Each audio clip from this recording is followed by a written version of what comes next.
ಶಾಸಕರನ್ನ ಸದನದಿಂದ ಅಮಾನತು ಮಾಡಲಾಗಿದೆ. ಅಮಾನತು ಮಾಡಿ ಸ್ಪೀಕರ್ ಯುಟಿ ಖಾದರ್ ಆದೇಶವನ್ನ ಹೊರಡಿಸಿದ್ದಾರೆ. 6 ತಿಂಗಳು ಸದನದಿಂದ ಬಿಜೆಪಿ ಶಾಸಕರನ್ನ ಅಮಾನತು ಮಾಡಲಾಗಿದೆ. ಇವತ್ತು ಸದನದಲ್ಲಿ ಗಲಾಟೆ ಮಾಡಿದ್ದಕ್ಕಾಗಿ ಅಮಾನತಾಗಿದ್ದಾರೆ. ಒಟ್ಟು 18 ಮಂದಿ ಶಾಸಕರನ್ನ ಸದನದಿಂದ ಅಮಾನತು ಮಾಡಲಾಗಿದೆ. ಅದು 6 ತಿಂಗಳುಗಳ ಕಾಲ ಸದನದಿಂದ ಬಿಜೆಪಿ ಶಾಸಕರು ಅಮಾನತಾಗಿದ್ದಾರೆ. ಒಟ್ಟು 18 ಮಂದಿ ಶಾಸಕರನ್ನ ಅಮಾನತು ಮಾಡಲಾಗಿದೆ. ಸದನದಲ್ಲಿ ಗಲಾಟೆ ಮಾಡಿದಂತಹ ವಿಚಾರಕ್ಕೆ ಸಂಬಂಧಪಟ್ಟಂತೆ ಇವತ್ತು ಹೈ ಡ್ರಾಮಾನೇ ನಡೆಯಿತು ಸದನದಲ್ಲಿ. ಈ ರೀತಿಯಾದಂತಹ ವರ್ತನೆಯನ್ನ ವಿರೋಧಿಸಿರುವಂತಹ ಖಾದರ್ 6 ತಿಂಗಳು ಸದನದಿಂದ ಬಿಜೆಪಿ ಶಾಸಕರನ್ನ ಅಮಾನತು ಮಾಡಿದ್ದಾರೆ. 18 ಮಂದಿ ಶಾಸಕರು ಅಮಾನತಾಗಿದ್ದಾರೆ.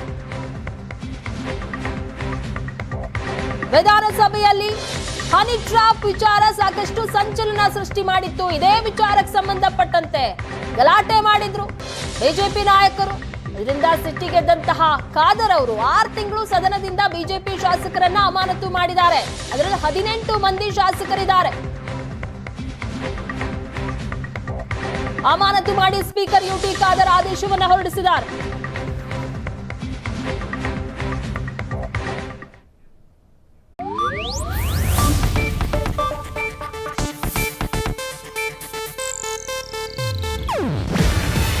ಇದು ಏಷ್ಯಾನೆಟ್ ನ್ಯೂಸ್ ನೆಟ್ವರ್ಕ್ ಪ್ರಸ್ತುತಿ.